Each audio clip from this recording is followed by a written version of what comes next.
Salut, aujourd'hui on va remplacer le chef pour une fois. On va faire une petite recette qui se pratique souvent en Grèce, quand les paysans ramassent dans les champs les tomates. À midi, ils rentrent pas. Ils font un petit feu de bois et puis ils mettent des tomates, des œufs, enfin tout ce qu'on va faire pour faire le beignet de tomates, le beignet à la grecque. Donc il va falloir des tomates, des œufs, de l'ail, de l'oignon, de la levure, un petit peu de farine, bien sûr des herbes, du sel, du poivre et surtout du piment.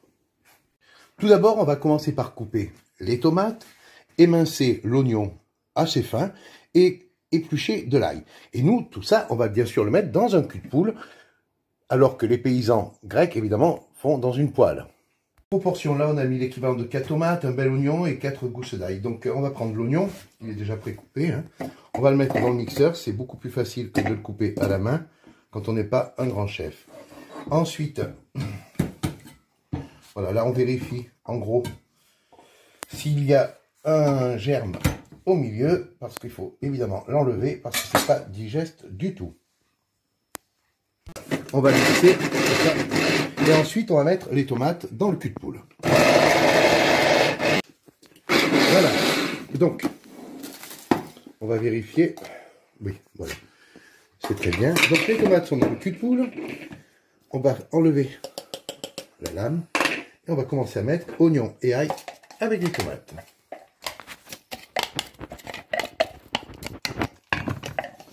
On va commencer à saler. On va poivrer.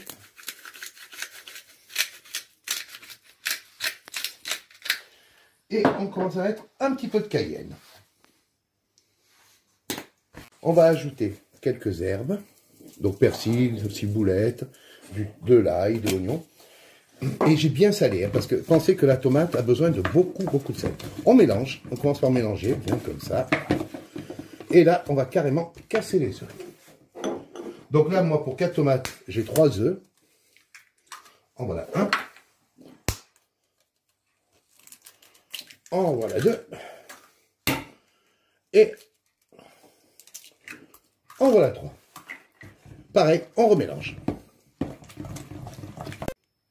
Alors, on va ajouter la levure, puisque le sel a bien été mélangé, donc ça ne craint plus rien. Et on commence à fariner. Alors pareil, pour les proportions exactes, j'en ai pas la moindre idée, parce que c'est à l'œil, vous allez voir. Là, je vais mettre ce qui me reste comme farine. On mélange jusqu'à obtenir un liquide qui soit presque pâte, mais qui reste quand même assez liquide.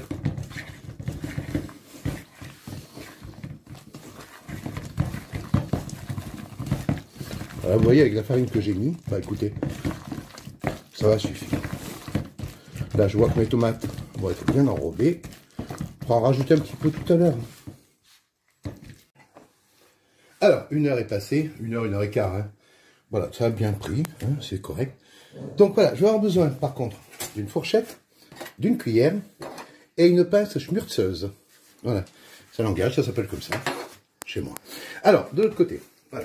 On va mettre la poêle, ici, la queue vers l'intérieur, ma mixture ici, la cuillère là-dedans, la fourchette c'est vrai pour tourner les beignets, et la pince pour les récupérer.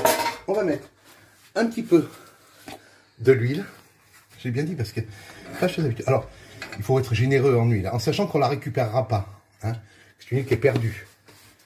Voilà, on va la laisser monter en température, et puis après, on va faire... Voilà, des bouts de cuillère comme ça, et les déposer dans l'huile bouillante. Alors, pour voir si l'huile est chaude, il y a 2 solutions. Soit vous mettez la main dedans, et donc vous êtes brûlé au 5e, 6e degré, donc c'est pas très intéressant. Ou alors, un petit peu de pâte au bout de la cuillère, et on va voir si ça frémit. Ça va. Alors, là, je vais faire mes petits beignets. En voilà un, en voilà 2.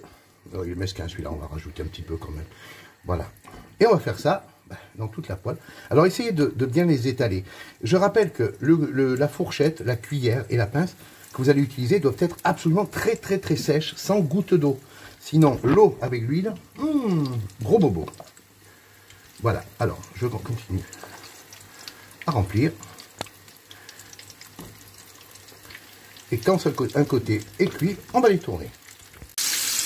Voilà, donc on les laisse 2-3 petites minutes. On les voit un petit peu brunir sur les alentours. Donc, et là, on va les tourner. Donc, en général, ça va assez vite, hein, assez bien. Voilà, on tourne tout le monde. On va faire pareil, dorer 2-3 petites minutes de l'autre côté. Et en pensant que la tomate va garder quand même toute sa fraîcheur. Quand on va croquer le beignet, ben, on va quand même sentir la tomate pratiquement liquide. Hein. Voilà, on va laisser 2-3 petites minutes. Voilà, alors 2 petites minutes encore. Donc là, j'ai fait un peu à toute allure. Hein. Après, on peut baisser éventuellement, mais ça, vous le voyez à la couleur. Donc voilà, on les égoutte au maximum. Le papier absorbant dans le plat de réception pour enlever un petit peu de gras, parce qu'évidemment, c'est un... Ben voilà quoi, c'est un mets qui n'est pas très pauvre. Voilà. Et on va recommencer l'opération jusqu'à la fin de la pâte. Alors, quand ils vont un petit peu refroidir, on va les goûter pour pouvoir ajuster sel, poivre et piment. Voilà. Voilà, alors on va, j'éteins mon feu, retirer les derniers beignets. Donc vous voyez, dans la fin ça va beaucoup plus vite. Hein. Voilà, voilà. Faut bien penser à mettre la haute parce que bon, ça dégage un petit peu d'odeur. Voilà. Voilà. Voilà. Résultat, ben, bon, avec 4 tomates, on a fait à peu près 60 beignets. Et ben, il me reste à vous souhaiter bon appétit. Et comme disait ma grand-mère, moi tu l'aimes bien ça.